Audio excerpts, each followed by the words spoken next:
Hello everybody, this is Lara from Pure Elliott Wave with an update on my XRP analysis for you. I'll go over Elliott Wave weekly and daily charts, and then we'll get into some technical, probably just daily charts, otherwise this video will be too long. And I am sorry that I'm just currently not as reliably consistent as I used to be, at least once a week I used to be, and previous to that 5 times a week, but as you know, current circumstances are rather trying, so I've been a bit busy with all of that. Anyway, XRP, I'm still extremely bullish on XRP, and it's finding really strong support about this 2.7 area that's been tested and holding, about 2.6, 2.7. The Elliott Wave count sees a primary degree third wave unfolding. This is all within a cycle degree third wave. Elliott Wave markets are fractal. You have to fit the weekly chart into the monthly chart, but I'm not going to go over the monthly chart in this video. So this is primary wave 3 within cycle wave 3. If you know your Elliott Wave degrees, you'll know that that statement is extremely bullish, and if my targets are wrong, they might not be high enough. My target for primary 3 is using 14.72. That's not a Fibonacci ratio. That's a previously exhibited ratio between a big third and first wave for XRP. If we see that relationship again, primary 3 will end at 27.44. I'm using an extreme Fibonacci ratio for my target for minor wave 3, 22.29. It would reach 6.854 times the length of minor wave 1. All of these third waves may only subdivide as impulses. This end for minor wave 3 for week beginning November 3rd now looks to be far too soon, although no, it's probably too soon. Minor 3 is going to have to take longer than that for the structure to complete. So moving to the next Fibonacci number in the sequence after 34, we have 55. If minor 3 lasts a Fibonacci 55 weeks, it may end in April 2026. That's now looking to be a little bit more likely. Within intermediate 3, within primary 3, we have intermediate 1, intermediate 2, intermediate 3 incomplete with minor 1, minor 2 complete, minor 3 incomplete. Note that minor wave 1 lasted a Fibonacci 34 weeks, minor 2 51 weeks, 4 short of a Fibonacci 55. So when I have these estimates, be aware, give or take 2 or 3, maybe even 4 weeks either side of these numbers gives us a window of time during which we want to see, is the Elliott Wave structure of that wave complete? And if it is complete or very near to complete, then we might be looking for an end within that envelope of time. So it's not an absolute has to end these weeks. It's a few weeks either side of that date, and then we can say that the length of the wave, if that's how long it lasted, was close enough to a Fibonacci ratio to have a Fibonacci number to have a Fibonacci relationship. Let's take a look at how minor 3 is unfolding. Now I think the daily chart's going to go from the low of minute wave 1, this low down here. So let's have a look at how this is unfolding, and I'll update my chart with you in real time. So I haven't done any work on this. Let's have a look and see. Last time I looked at it, I thought we were going to see a little bit more downward movement from minuet 2, but now that doesn't look to be the case. Let's expand this out a little bit and get some work done on this Elliott Wave with you. So sometimes people like me to do this. They like to see how I do Elliott Wave. Well, I think this is what we're seeing, and we'll see if the technical support that view. So I'm going to delete this. No, I'm going to move this up 1 degree, and I'm going to put this down here. So I'm just checking this low, 2.696. Is this below it? 2.694. Oh no, it has to be down here. Okay, so that doesn't work. This works. Yeah, this works as a triangle. I don't really like the look of that though, but let's see. I think D and E are too brief. It works. It fits. Everything fits neatly. I think I'm going to go with that.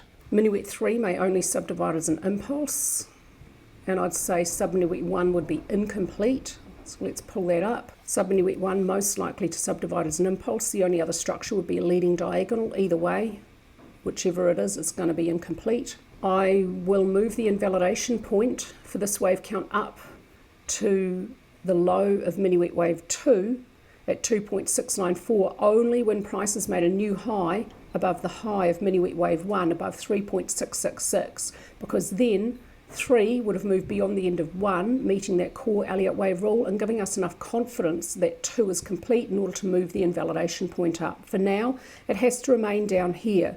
It is entirely possible that 2 could continue further as a double combination or lower as a double zigzag, and so technically it can't move beyond the start of one below 1.909. So that's risk, and validation points are where final risk lies. Let's have a look at some technicals at the weekly time frame. It's just been moving sideways, and there's really strong support currently about 2.6, 2.7. This sideways movement is too long lasting to be a flag. It's several weeks now. The best performing flags and pennants complete within 15 sessions or less. So this is too long in the tooth. It could be a triangle, a descending triangle. So this sideways movement looks like a descending triangle. We need to wait for a break above resistance or below support. Classic technical triangles can be continuation or reversal patterns. Elliott Wave triangles are always continuation patterns. So for this one, this classic technical triangle, we could see a break above resistance or below support. Once we do see that, then we use the widest part of the triangle's base, add that distance to the breakout point to get your target. Look for a close above resistance or a close below support to see your breakout. Upward breakouts require support from volume to have confidence. Downward breakouts do not need support from volume for confidence. Once you have a breakout, calculate your target, expect price to run to the target, and then that's where you could take profit. That's the general idea of how to trade triangles.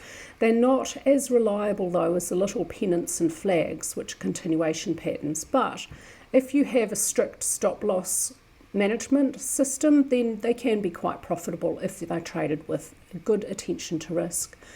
Good support about 2.70. I would expect that's quite likely to hold. If it doesn't, I would expect any fall in price now to end and not move below 1.8 to 1.9. Overall, price has been moving sideways. For XRP, volume is declining. This is typical behaviour during consolidation. While price is moving sideways, on balance volume is moving lower. This suggests we may be about to get a downward breakout from that triangle structure. So look out for the downside and look for that fall to 1.8 to 1.9.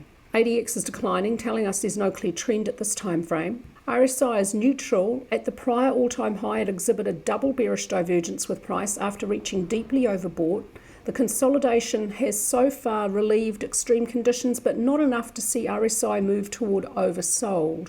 If RSI got closer toward oversold, I'd expect that we may have a low in place. So this model allows for, or illustrates that there is reasonable risk of more downside movement for XRP. My short-term Elliott Wave count, my change to it, might be wrong. Likewise, money flow is neutral, but it's only a little bit below 50. There's quite a lot of room to the downside before money flow will reach oversold. There's a fair, decent risk to the downside here, I'm seeing. ATR initially declining as price moved sideways, had a sharp increase as price moved up off that last low with a nice curve of upward movement that had a bit of a look of an exponential growth curve that strongly suggests that volatility in this market does remain high to the upside. That's really good to see. Now it's flattening off as price moves sideways. That's typical behaviour of consolidation. Since I last looked at XRP a couple of weeks ago with you, it's just moved sideways. The picture at the daily time frame, still for price, looks pretty much the same.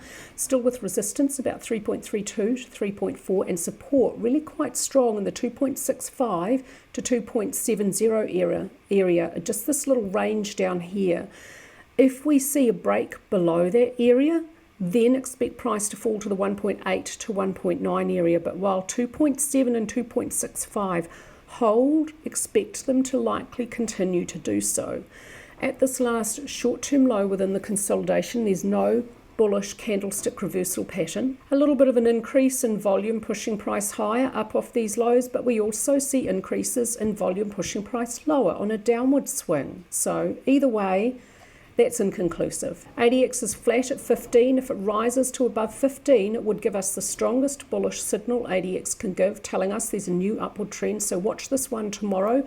If the black ADX line reaches above 15, because the positive DX line is above the negative, ADX would then be indicating that there is an upward trend in a very, very early stage. And that would be an extremely bullish look from ADX. There's no bullish divergence between price and RSI has not reached into oversold territory during this consolidation. There's a single bullish divergence between price and money flow index. It's not that reliable. It's been a bit negated by money flow moving a little bit lower, but it does exist, suggesting that those lows may hold. ATR declines as price overall moved lower, and then it flattened off as price moved higher, and then it started to increase here as price moved lower. So I'd say volatility at the moment for XRP is to the downside. That's bearish. I'm using ATR, average true range, as a measure of volatility, an important measure for any market. So in a conclusion from the classic technical analysis, there's a little bit of support from very, very strong support holding here in the 2.7, 2.65 area.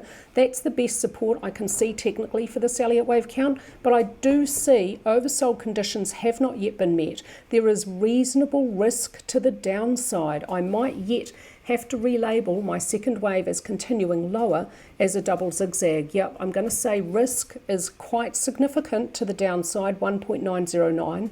For the longer term, I am still extremely bullish on XRP. The only question is this pullback or consolidation complete? And I have to say, I can't say with full confidence that it is. That's it for me today with your XRP analysis. I hope you're all looking forward to a lovely weekend.